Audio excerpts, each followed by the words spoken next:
जिह्वां विद्यानिधिः पातु कण्ठं भरतवन्दितः स्कन्दो दिव्यायुधः पातु भुजौ भग्नेशकार्मुकः।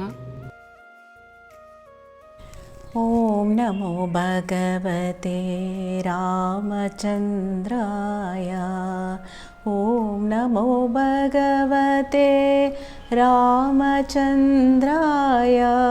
ॐ नमो भगवते रामचन्द्राय। हरे कृष्ण।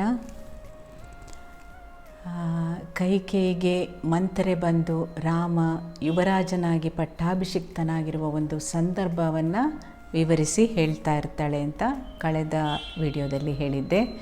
ಇದನ್ನು ಕೇಳಿದ ಕೈಕೇಯಿಗೆ ವಿಪರೀತವಾದ ಆನಂದ ಆಗ್ತದೆ. ಯಾಕಂದರೆ ಅವಳು ಕೂಡ ರಾಮನನ್ನು ತುಂಬ ಪ್ರೀತಿಸ್ತಾ ಇರ್ತಾಳೆ. ಅವಳು ತನ್ನ ಮಗ ಭರತನಿಗಿಂತ ಹೆಚ್ಚಾಗಿ ಅವಳು ಶ್ರೀರಾಮನ ಪ್ರೀತಿಸ್ತಾ ಇರುವವಳು ಕೈಕೇಯಿ. ತುಂಬ ಒಳ್ಳೆಯ ಗುಣದವಳೇ ಆಗಿರ್ತಾಳೆ ಅವಳು. ಶ್ರೀರಾಮಚಂದ್ರ ಮದುವೆಯಾಗಿ ಸೀತೆಯೊಡನೆ ಯಾವಾಗ ಅಯೋಧ್ಯೆಗೆ ಬಂದ, ಕೈಕೇಯಿ ವಾಸ ಮಾಡ್ತಿದ್ದ ಒಂದು ಮಹಲ್ ಹೆಸರು ಕನಕ ಮಹಲ್ ಅಂತ.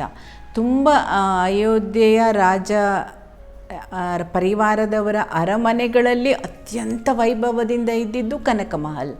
ಅದನ್ನು ಅವಳು ಶ್ರೀರಾಮಚಂದ್ರ ಸೀತೆಯ ವಾಸಕ್ಕೋಸ್ಕರ ಬಿಟ್ಟಿರ್ತಾಳೆ. ಅಷ್ಟರ ಮಟ್ಟಿಗೆ ಅವಳು ರಾಮನನ್ನು ಪ್ರೀತಿಸ್ತಾ ಇರುವಂಥ ಅವಳು ಆಗಿರ್ತಾಳೆ. ಅಂಥದ್ರಲ್ಲಿ ಒಂದೇ ಸಮಮಂಥರೆಯ ಒಂದು ಈ ಬೋಧನೆಯಿಂದ ಒಂದು ರೀತಿಯಲ್ಲಿ ವಿಚಲಿತಗೊಳ್ತಾ ಇರ್ತಾಳೆ.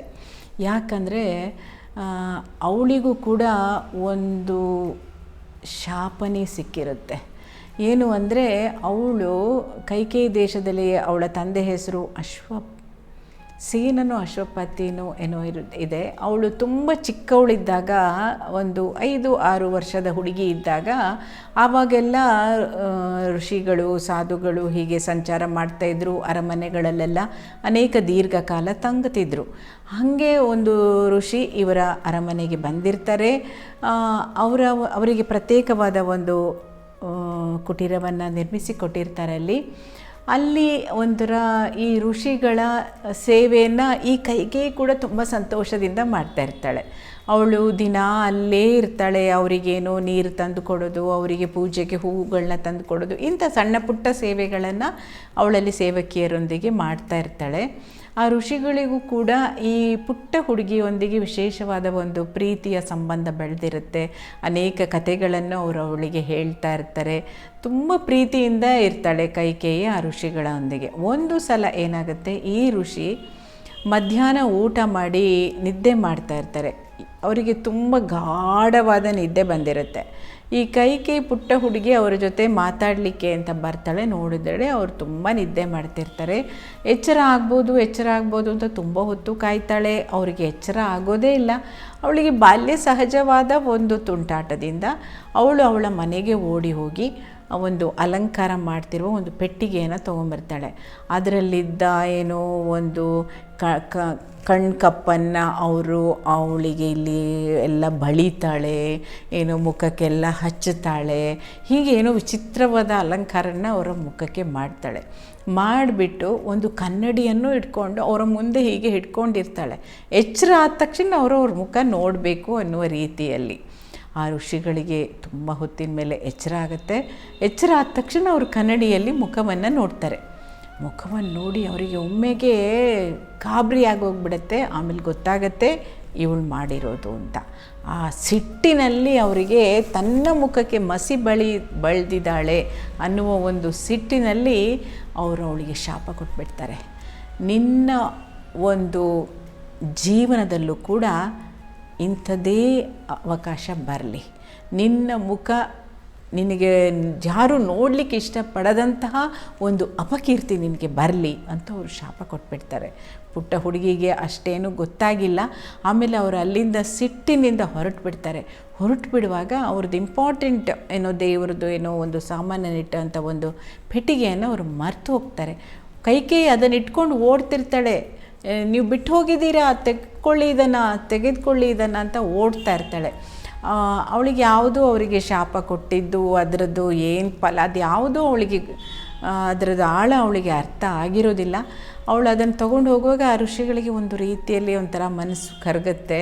ಅವ್ರು ಹೇಳ್ತಾರೆ, ಇದನ್ನು ನೀನು ತಂದುಕೊಟ್ಟಿಯಲ್ಲ ನನಗೆ, ಯಾರೂ ಇರಲಿ, ಅವರ ನೆನಪಿಗೆ ನಮ್ಮಲ್ಲೇ ಇರಲಿ ಅಂತ ಕೆಲವು ಸಾಮಾನ್ಯ ನಾವು ಇಟ್ಕೊಂಡ್ಬಿಡ್ತೀವಿ. ನೀನು ಅದನ್ನು ಓಡೋಡಿ ಬಂದು ತಂದುಕೊಟ್ಟಿದ್ಯಲ್ಲ, ನಿನ್ನ ಕೈ ಇದೆಯಲ್ಲ ಇದು ವಜ್ರದಂತೆ ಕಠಿಣವಾಗಿರುತ್ತೆ ಅಂತ ಹೇಳಿಬಿಡ್ತಾರೆ. ಹಾಗೆ ಹೇಳಿಬಿಟ್ಟು ಅವ್ರು ಹೊರಟು ಹೋಗ್ತಾರೆ. ಇದು ಒಂದು ಶಾಪ ಅವಳಿಗೆ ಇರುತ್ತೆ. ಆ ಒಂದು ಪರಿಸ್ಥಿತಿ ಈಗ ಬಂತೋ ಏನೋ. ಆ ಕೈಕೇಯಿ ಮಂಥರೆ ಕೊಟ್ಟಂತಹ ಆಭರಣಗಳನ್ನು ತೆಗೆದು ಎಸ್ದು ಬಿಡ್ತಾಳೆ. ಮಂಥರೆ ಎಸ್ದು ಬಿಡ್ತಾಳೆ. ಅವಳು ಸಂತೋಷದಿಂದ ಇವಳಿಗೆ ಆಭರಣವನ್ನು ಕೊಟ್ಟಿರ್ತಾಳೆ, ಇಷ್ಟು ಒಳ್ಳೆ ಸುದ್ದಿ ಹೇಳಿದ್ಯಾ ಅಂತ. ಅದನ್ನು ಅವಳು ತೆಗೆದು ಎಸ್ದು ಬಿಡ್ತಾಳೆ. ನಿನಗೆ ಅರ್ಥ ಆಗ್ತಾ ಇಲ್ವಾ? ಈಗ ಶ್ರೀರಾಮಚಂದ್ರ ಯುವರಾಜನಾಗ್ಬಿಟ್ರೆ ಕೌಸಲ್ಯ ರಾಜಮಾತೆ ಆಗ್ತಾಳೆ. ಕೌಸಲ್ಯ ರಾಜಮಾತೆ ಆದರೆ ನೀನು ಅವಳ ದಾಸಿ ಆಗ್ತೀಯ. ರಾಜಮಾತೆ ಹೇಳಿದ ಕೆಲಸವನ್ನು ನೀನು ಮಾಡಬೇಕಾಗತ್ತೆ. ಎಂಥ ಪರಿಸ್ಥಿತಿ ಬರುತ್ತೆ ನಿನಗೆ ಅಂತ ಅರ್ಥ ಮಾಡ್ಕೊಳ್ಳೋಕ್ಕಾಗ್ತಾ ಇಲ್ವಾ ನಿನಗೆ ಅಂತ ಹೇಳಿ ತುಂಬ ಇವಳ ಮನಸ್ಸನ್ನು ಬರೀ ಇಂಥ ವಿಷಯಗಳನ್ನ ಹೇಳಿ ಹೇಳಿ ಹೇಳಿ ಹೇಳಿ ಸಂಪೂರ್ಣವಾಗಿ ಅವಳು ಕೆಡಿಸ್ಬಿಡ್ತಾಳೆ. ಜೊತೆಗೆ ಹೇಳ್ತಾಳೆ, ನೋಡು, ನಿನಗೆ ಒಂದು ಯುದ್ಧದ ಸಂದರ್ಭದಲ್ಲಿ ದಶರಥ ಮಹಾರಾಜ ಹೇಳಿದ್ದ ಅಲ್ವಾ, 2 ನಿನಗೆ ವರ ಕೊಡ್ತೀನಿ, ಏನಾದರೂ ಕೇಳು ಕೇಳು ಅಂತ ಹೇಳಿದ್ದ, ನೀನು ಅವನಿಗೆ ಸಹಾಯ ಮಾಡಿದ್ದೆ, ಆ ವರವನ್ನು ಇವತ್ತು ನೀನು ಕೇಳು ಅಂತ ಹೇಳ್ತಾಳೆ. ಅದೇನಾಗಿದೆ ಅಂದರೆ, ಒಂದು ಸಲ ಒಂದು ಯುದ್ಧದ ಸಂದರ್ಭದಲ್ಲಿ ದಶರಥ ಮಹಾರಾಜನ ಜೊತೆ ಕೈಕೇಯಿ ಕೂಡ ಹೋಗಿರ್ತಾಳೆ. ಆಗ ರಥದ ಮಧ್ಯದಲ್ಲಿ ಒಂದು ಕಬ್ಬಿಣದ ಒಂದು ಸಲಾಕೆ ಇರುತ್ತೆ ನೋಡಿ, ಅದರಿಂದಾಗಿ ರಥ ತಿರುಗುತ್ತಾ ಇರುತ್ತೆ. ಅದು ತುಂಬ ನೋಡ್ಕೊಂಡಿಲ್ವೋ ಏನೋ, ಅದೊಂಥರ ಸೌದು ಬಿಟ್ಟು ಚಕ್ರ ಲೂಸ್ ಆಗ್ತಾ ಇರುತ್ತೆ. ಇನ್ನು ಸ್ವಲ್ಪ ಹೊತ್ತಿಗೆ ಅದು ಕಂಪ್ಲೀಟ್ ಚಕ್ರ ಬಿದ್ದು ಹೋಗುತ್ತೆ, ರಥ ಮುರಿದು ಹೋಗುವಂಥ ಸಂದರ್ಭ ಯುದ್ಧದ ಒಂದು ರಣರಂಗದಲ್ಲಿ. ಅಂಥ ಸಂದರ್ಭದಲ್ಲಿ ಈ ಕೈಕೇಯಿ ಬಾಗಿ ತನ್ನ ಬೆರಳನ್ನು ಕಬ್ಬಿಣದ ಇರುವ ಜಾಗಕ್ಕೆ ಹಾಕಿ ಇಟ್ಬಿಟ್ಟಿರ್ತಾಳೆ. ಅದರ ಸಹಾಯದಿಂದ ರಥ ತಿರುಗುತ್ತಾ ಇರುತ್ತೆ. ಯಾಕಂದರೆ ಅವಳಿಗೆ ಋಷಿ ಹೇಳಿಬಿಟ್ಟಿದ್ದನಲ್ಲ, ನಿನ್ನ ಕೈ ವಜ್ರದಂತೆ ಕಠಿಣವಾಗಿರುತ್ತೆ ಅಂತ. ಅದು ಈಗ ಇವಳಿಗೆ ಇಲ್ಲಿ ಸಹಾಯಕವಾಗಿರುತ್ತೆ. ಆ ರಥದ ಗಾಲಿ ಬೀಳದಂತೆ ಅವಳು ತನ್ನ ಬೆರಳಿನಿಂದ ರಥವನ್ನು ನಿಲ್ಲಿಸ್ತಾ ಇರ್ತಾಳೆ. ಆಮೇಲೆ ದಶರಥ ಮಹಾರಾಜನಿಗೆ ಅವಳು ಹೇಳ್ತಾಳೆ ಈ ವಿಷಯವನ್ನು, ಈ ರೀತಿ ನಡೆದಿದ್ದು ಅಂತ. ದಶರಥ ಮಹಾರಾಜನಿಗೆ ಇದರಿಂದ ತುಂಬ ಸಂತೋಷವಾಗಿ, ನೀನೇನಾದರೂ ಕೇಳು ಕೇಳು ಅಂತ ಹೇಳಿರ್ತಾನೆ. ಆಗ ಅವಳು ಕೇಳಿರೋದಿಲ್ಲ. ಆಗ ಈಗ ಆ ಸಂದರ್ಭ ಬರುತ್ತೆ, ನೀನದನ್ನು ಕೇಳು, ನನ್ನ ಮಗ ಭರತನನ್ನು ರಾಜನನ್ನಾಗಿ ಮಾಡಬೇಕು, ಹಾಗೂ 2ನೇದಾಗಿ ಶ್ರೀರಾಮಚಂದ್ರನನ್ನು ವನವಾಸಕ್ಕೆ ಕಳಿಸ್ಬೇಕು. ಅವನು ಊರಲ್ಲಿ ಇರಬಾರ್ದು, ಅವನು ಕಾಡಲ್ಲಿರಬೇಕು. ಇದೆರಡನ್ನು ನೀನು ಕೇಳಬೇಕು ಅಂತ ಮಂಥರೆ ಹೇಳ್ಕೊಡ್ತಾಳೆ. ಆಗ ಅಲ್ಲಿಂದಲೂ ಕೈಕೇಯಿ ಹೇಳ್ತಾಳೆ, ಹೌದು, ನಾನು ಹೋಗಿ ಹೇಳ್ಬೋದು ಭರತನನ್ನೇ ರಾಜನನ್ನಾಗಿ ಮಾಡಿ ಅಂತ. ಅದೇ ರಾಮನನ್ನೇ ಯಾಕೆ ಕಾಡಿಗೆ ಕಳಿಸೋದು? ಅವನಿಲ್ಲಿ ಇರ್ಬೋದಲ್ಲ. ನಿನಗೆ ಅಷ್ಟು ಅರ್ಥ ಆಗೋದಿಲ್ವಾ? ರಾಮನ ಜನಪ್ರಿಯತೆ ಎಷ್ಟಿದೆ ಅಂತ. ಎಲ್ಲರೂ ರಾಮನನ್ನು ರಾಜನನ್ನಾಗಿ ಮಾಡಬೇಕು ಅಂತ ಬಯಸ್ತಾರೆ. ಅಂಥದ್ರಲ್ಲಿ ಅವನು ಇಲ್ಲಿದ್ದರೆ ಹೆಸರಿಗೆ ಮಾತ್ರ ಭರತ ರಾಜ ಆಗ್ತಾನೆ, ಒಳಗಿದೆಲ್ಲ ವ್ಯವಹಾರ ಶ್ರೀರಾಮನೇ ನಡೆಸುವಂತಾಗತ್ತೆ. ಭರತ ಅವನ ಅಡಿಯಾಳಾಗಿರ್ಬೇಕಷ್ಟೇ, ಹೆಸರಿಗೆ ಮಾತ್ರ ರಾಜ ಆಗಿ. ಆದ್ದರಿಂದ ಅದಕ್ಕೆ ಅವಕಾಶವನ್ನೇ ಕೊಡೋದು ಬೇಡ. ಅವನೇ ಇಲ್ಲದಿದ್ದರೆ ತೊಂದರೆನೇ ಇರೋದಿಲ್ಲ. 14 ವರ್ಷಗಳು ವನವಾಸವನ್ನು ನೀನು ಹೇಳು. ಅಷ್ಟೊತ್ತಿಗೆ ಅಲ್ಲಿ ಕಾಡಿನಲ್ಲಿ ಎಂತೆಂಥ ದುರುಳ ರಾಕ್ಷಸರು, ಕ್ರೂರ ಪ್ರಾಣಿಗಳು, ರಾಮ ಉಳಿಯೋಕ್ಕೆ ಸಾಧ್ಯನಾ ಅಲ್ಲಿ ಅಂತ ಮಂಥರೆ ಎಲ್ಲ ಹೇಳ್ಕೊಟ್ಬಿಡ್ತಾಳೆ. ಸರಿ ಅಂತ ಅವಳು ಕೋಪಗ್ರಹದಲ್ಲಿ ಹೋಗಿ ಕೂತ್ಬಿಡ್ತಾಳೆ. ದಶರಥ ಮಹಾರಾಜ ಕೈಕೇಯಿಗೆ ಈ ವಿಷಯವನ್ನು ಹೇಳೋಕ್ಕೆ ತುಂಬ ಸಂತೋಷದಿಂದ ಬರ್ತಾನೆ. ಅವನಿಗೂ ಗೊತ್ತು ಕೈಕೇಯಿ ಶ್ರೀರಾಮನನ್ನು ಎಷ್ಟು ಪ್ರೀತಿಸ್ತಾಳೆ ಅಂತ. ಇಲ್ಲಿ ನೋಡಿದರೆ ಇವಳು ತುಂಬ ಸಿಟ್ಟಿನಿಂದ ಕೂದಲೆಲ್ಲ ಬಿಟ್ಕೊಂಡು ಅಸ್ತವ್ಯಸ್ತವಾಗಿ ಅವಳು ಕೂತಿರ್ತಾಳೆ. ಒಂದು ರೀತಿಯಲ್ಲಿ ದಶರಥನಿಗೆ ಗಾಬರಿನೇ ಆಗುತ್ತೆ, ಏನಾಯಿತು ಅಂತ. ಆಗ ಅವಳು ವಿಷಯವನ್ನು ಹೇಳ್ತಾಳೆ, ನನಗೆ ಇದು ಇಷ್ಟ ಇಲ್ಲದ ವಿಷಯ, ಶ್ರೀರಾಮಚಂದ್ರನಿಗೆ ಪಟ್ಟಾಭಿಷೇಕ ಮಾಡ್ತಾ ಇರೋದು. ಆದ್ದರಿಂದ ನಾನು ಅವತ್ತು ಕೇಳಿದ್ನಲ್ಲ ನಿನ್ನ ಹತ್ರ ವರ, ಅದನ್ನು ಈಗ ನಾನು ಕೇಳ್ತಾ ಇದ್ದೀನಿ, 2 ನೀನು ಕೊಡಲೇಬೇಕು ಅಂತ ದಶರಥನನ್ನು ಅವಳು ತುಂಬ ಒತ್ತಾಯಿಸ್ತಾಳೆ. ಏನು ಅಂತ ಅವನು ಕೇಳಿದಾಗ, ಮೊದಲನೇದಾಗಿ ಭರತನನ್ನು ರಾಜನನ್ನಾಗಿ ಮಾಡಬೇಕು ಒಂದು, ಮತ್ತು 2ನೇದಾಗಿ ರಾಮಚಂದ್ರನನ್ನು 14 ವರ್ಷಗಳ ಕಾಲ ವನವಾಸಕ್ಕೆ ಕಳಿಸ್ಬೇಕು. ದಶರಥನಿಗೆ ಸಿಡ್ಲು ಹೊಡೆದಂತೆ ಆಗುತ್ತೆ ಇದು. ಅಲ್ಲ, ಭರತನನ್ನೇ ರಾಜನನ್ನಾಗಿ ಮಾಡೋಣ, ರಾಮನನ್ನು ಕಾಡಿಗೆ ಯಾಕೆ ಕಳಿಸೋದು? ಇವಳು ಅದು ಯಾವುದನ್ನು ಕೇಳೋಕ್ಕೆ ಇಲ್ಲಿ ಸಿದ್ಧವಾಗಿ ಇರೋದೇ ಇಲ್ಲ. ಅವಳದೇ ಹಠ ಹಿಡಿದು ಕೂತು ಬಿಟ್ಟಿರ್ತಾಳೆ.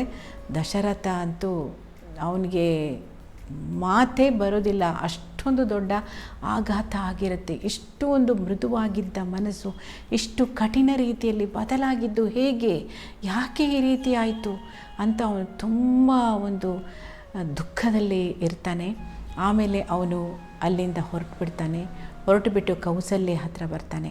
ಕೌಸಲ್ಯ ಹತ್ರ ಬಂದು ಅವನು ಹೇಳ್ತಾನೆ, ಈ ನಡೆದ ವಿಷಯಗಳನ್ನು ಹೇಳುವ ಮೊದಲು ಅವನು ಹೇಳ್ತಾನೆ, ನಿಮ್ಮೆಲ್ಲರಿಂದ ನಾನು ಒಂದು ವಿಷಯವನ್ನು ಮುಚ್ಚಿಟ್ಟಿದ್ದೆ, ಅದು ಈಗ ಹೇಳುವಂಥ ಒಂದು ಸಂದರ್ಭ ಬಂದಿದೆ. ನಾನು ವಿವಾಹಕ್ಕಿಂತ ಮೊದಲು ಒಂದು ಸಲ ಬೇಟೆಗೆ ಅಂತ ಹೋಗಿದ್ದೆ. ಆ ಬೇಟೆ ಆಡ್ತಿದ್ದ ಸಂದರ್ಭದಲ್ಲಿ ಅವನಿಗೆ ಶಬ್ದವೇದಿ ಅಂತ ಹೇಳುವ ಯುದ್ಧ ಕಲೆ ದಶರಥನಿಗೆ ಕರಗತವಾಗಿತ್ತು. ಅಂದರೆ ಎಲ್ಲಿಯಾದರೂ ಶಬ್ದ ಬಂದರೆ ಆ ಶಬ್ದದ ಕಡೆಗೆ ಬಾಣವನ್ನು ಬಿಟ್ಟರೆ ಅದು ಕರೆಕ್ಟಾಗಿ ಹೋಗಿ ತಾಗ್ತಾಯಿತ್ತು. ಆದರೆ ಇವನಿಗೆ ಬರ್ತಾ ಇದ್ದ ಶಬ್ದ ಯಾವ ರೀತಿ ಅಂದರೆ, ಒಂದು ಆನೆ ನೀರನ್ನು ಕುಡಿತಾ ಇದ್ದರೆ ಹೇಗೆ ಸೊಂಡಿಲಿನಿಂದ, ಆ ರೀತಿಯ ಶಬ್ದ ಇವನಿಗೆ ಬರ್ತಾಯಿತ್ತು. ಅದು ನಿಜವಾಗ್ಲೂ ಏನಾಗಿದೆ ಅಂದರೆ, ಶ್ರವಣಕುಮಾರ ಅಂತ ಹೇಳುವಂಥ ಒಬ್ಬ ಯುವಕ ಅವನ ಕುರುಡ ತಂದೆ ತಾಯಿಗಳನ್ನು ಅವನು ತಕ್ಕಡಿಯಲ್ಲಿ ಕೂರಿಸಿಕೊಂಡು ತೀರ್ಥಯಾತ್ರೆಗೆ ಹೋಗ್ತಾ ಇರ್ತಾನೆ. ಹೋಗ್ತಾ ಇರುವ ಸಂದರ್ಭದಲ್ಲಿ ಆ ತಂದೆ ತಾಯಿಗಳಿಗೆ ತುಂಬ ಬಾಯಾರಿಕೆಯಾಗಿ ಇವನು ತಂದೆ ತಾಯಿಯರನ್ನ ಒಂದು ಕಡೆ ಕೂರಿಸಿ ನೀರು ತರಲಿಕ್ಕೆ ಅಂತ ಇಲ್ಲಿ ಬಂದಿರ್ತಾನೆ. ಅದೊಂಥರ ಉದ್ದ ಬಾಯಿ ಇರುವಂಥ ಹೂಜಿ ಇರುತ್ತಲ್ಲ, ಒಂಥರ ಆನೆ ಸೊಂಡಿಲಿನ ಥರ ಇರುತ್ತದು. ಅದರಿಂದ ಅವನು ನೀರು ತುಂಬಿಸ್ತಾ ಇರುವಾಗ ಸೇಮ್ ಆನೆ ನೀರು ಕುಡ್ದಂಗೆ ಶಬ್ದ ಬಂದಿದ್ದು ಅದರ ಆಕಾರದಿಂದಾಗಿ. ಆ ಒಂದು ನಿಟ್ಟಿನಿಂದ ಇವನು ಹೊಡೆದ ಬಾಣ ಈ ಶ್ರವಣಕುಮಾರನಿಗೆ ತಗುಲಿ ಅವನು ಅಲ್ಲೇ ಬಿದ್ದು ಹೋಗಿಬಿಟ್ಟಿರ್ತಾನೆ. ಆಗ ದಶರಥ ಮಹಾರಾಜ ಬಂದು ನೋಡ್ತಾನೆ, ಅದು ಆನೆಯಲ್ಲ, ಈ ವ್ಯಕ್ತಿಗೆ ನಾನು ಬಾಣ ಬಿಟ್ಟಿರೋಂಥ ಅವನು ನೊಂದ್ಕೊಳ್ತಾನೆ. ಆಗ ಶ್ರವಣಕುಮಾರ ಹೇಳ್ತಾನೆ, ಇರಲಿ ಬಿಡಿ ಮಹಾರಾಜ, ನಿಮ್ಮದೇನು ಇದರಲ್ಲಿ ತಪ್ಪಿಲ್ಲ, ಆದರೆ ಅಲ್ಲಿ ನೀರಿಗಾಗಿ ನನ್ನ ತಂದೆ ತಾಯಿಗಳು ಕೂತಿದ್ದಾರೆ, ಅವರಿಗೆ ದಯವಿಟ್ಟು ನೀವು ನೀರನ್ನು ಹೋಗಿ ಕೊಡಿ ಅಂಥೇಳಿ ಅವನಲ್ಲೇ ಪ್ರಾಣ ಬಿಟ್ಬಿಡ್ತಾನೆ. ಆಮೇಲೆ ದಶರಥ ನೀರು ತುಂಬಿದ ಹೂಜಿಯನ್ನು ತೆಗೆದುಕೊಂಡು ಈ ತಂದೆ ತಾಯಿ ಇರುವಲ್ಲಿಗೆ ಅವನು ಬರ್ತಾ ಇರುವಾಗ ಎಲೆಗಳ ಮೇಲಿನ ಸದ್ದಿನಿಂದ ಆ ತಂದೆ ತಾಯಿಗಳಿಗೆ ಗೊತ್ತಾಗುತ್ತೆ, ಯಾರೋ ಬರ್ತಾ ಇದ್ದಾರೆ, ನಮ್ಮ ಮಗಂದಲ್ಲ ಈ ಶಬ್ದ ಅಂತ. ಯಾರದು ಅಂತ ಕೇಳುವಾಗ ದಶರಥ ಮಹಾರಾಜ ಅವರಿಗೆ ನೀರನ್ನು ಕೊಟ್ಟು ಈ ರೀತಿ ಆದ ಘಟನೆಯ ಬಗ್ಗೆ ಹೇಳ್ತಾನೆ. ದಯವಿಟ್ಟು ನನ್ನನ್ನು ಕ್ಷಮಿಸಿ, ನಾನು ಗೊತ್ತಿಲ್ಲದೆ ಇಂಥ ಒಂದು ತಪ್ಪು ನನ್ನಿಂದ ನಡೆದು ಹೋಗಿದೆ ಅಂತ. ಆಗ ಆ ತಂದೆ ತಾಯಿಗಳು ಹೇಳ್ತಾರೆ, ಇದ್ದ ಒಬ್ಬ ಮಗನೇ ನಮಗೆ ಆಸರೆ, ಅವನಿಲ್ಲದೆ ನಾವು ಹೇಗೆ ಜೀವನ ಮಾಡಲಿಕ್ಕೆ ಸಾಧ್ಯ ಈ ಒಂದು ಪ್ರಪಂಚದಲ್ಲಿ? ಆದ್ದರಿಂದ ನೋಡು ಮಹಾರಾಜ, ಇದೇ ಥರ ಒಂದು ವೇದನೆ ಮಕ್ಕಳನ್ನು ಅಗಲಿ ಅದರಿಂದ ಯಾತನೆ ಪಟ್ಟು ನೀನು ಸಾಯುವಂಥ ಸಂದರ್ಭ ನಿನ್ನ ಜೀವನದಲ್ಲೂ ಖಂಡಿತ ಬಂದೇ ಬರ್ತದೆ ಅಂತ ಹೇಳಿ ಅವನು ಶಾಪ ಕೊಟ್ಬಿಟ್ಟಿರ್ತಾನೆ. ಆ ಶಾಪದ ನೆನಪು ದಶರಥನಿಗೆ ಈ ಸಂದರ್ಭದಲ್ಲಿ ಬರ್ತಾ ಇರುತ್ತೆ. ಅದನ್ನು ಅವನು ಕೌಸಲ್ಯಗೆ ಈ ಒಂದು ನಡೆದ ಘಟನೆಯ ಬಗ್ಗೆ ಹೇಳ್ತಾ ಇರ್ತಾನೆ. ಮುಂದಿನ ಭಾಗದಲ್ಲಿ ಹರಿಕೃಷ್ಣ.